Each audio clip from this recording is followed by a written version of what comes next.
আমি একটু আগে ওখানে বসে চিন্তা করছিলাম যে আচ্ছা বলবোটা কি, যদিও আমার কাছে অনেকগুলো কথা লেখা আছে এখানে।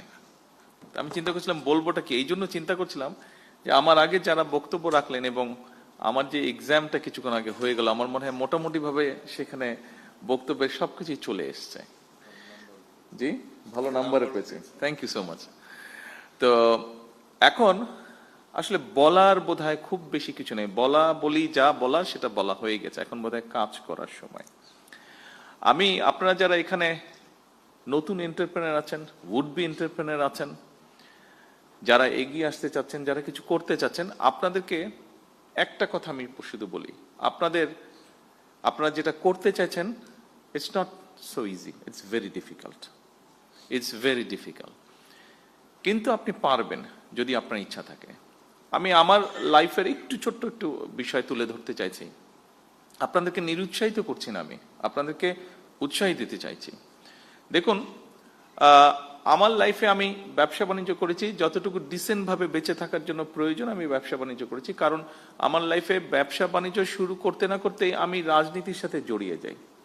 দুটো জিনিস একসাথে চলে না, কিন্তু বেঁচে থাকতে হবে, সেই জন্য যতটুকু ব্যবসা বাণিজ্য করা প্রয়োজন ডিসেন্ট লাইফের জন্য আমি ততটুকু করেছি, বাকি সময়টা আমি আমার রাজনীতির জন্য দিয়েছি। এখানেই আমি ঠিক করে নিয়েছি যে এখানেই আমাকে এগিয়ে যেতে হবে। কিন্তু এই এগিয়ে যেতে গিয়ে একটা মানুষকে অনেক কিছুর ভিতর দিয়ে যেতে হয়। আমি গিয়েছি মানসিক নির্যাতন, আমি গিয়েছি শারীরিক নির্যাতন, বিভিন্ন রকম হিউমিলিয়েশন, বিভিন্ন রকম ফিজিক্যাল টর্চার, বিভিন্ন রকম যন্ত্রণার মধ্যে দিয়ে আমি গিয়েছি।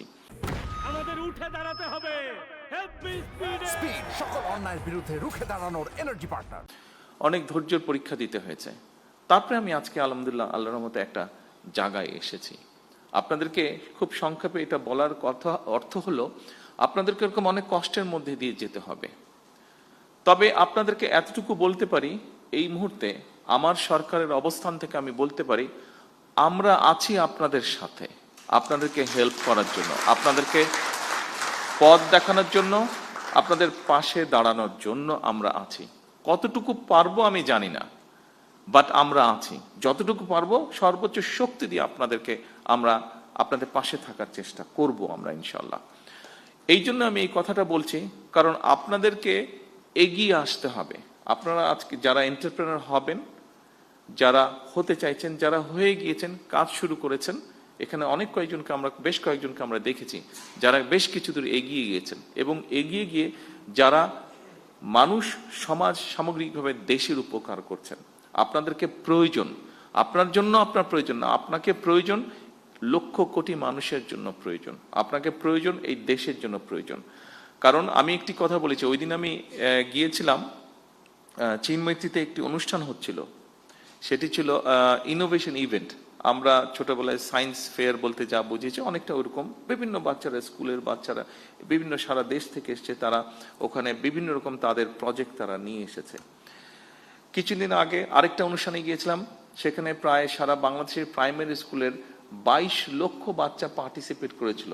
প্রাইমারি স্কুলের বাচ্চা, ক্লাস 2, 3 থেকে 5 পর্যন্ত, বিভিন্ন স্পোর্টসে। ওদের ফুটবল ম্যাচটা আমি দেখতে গিয়েছিলাম।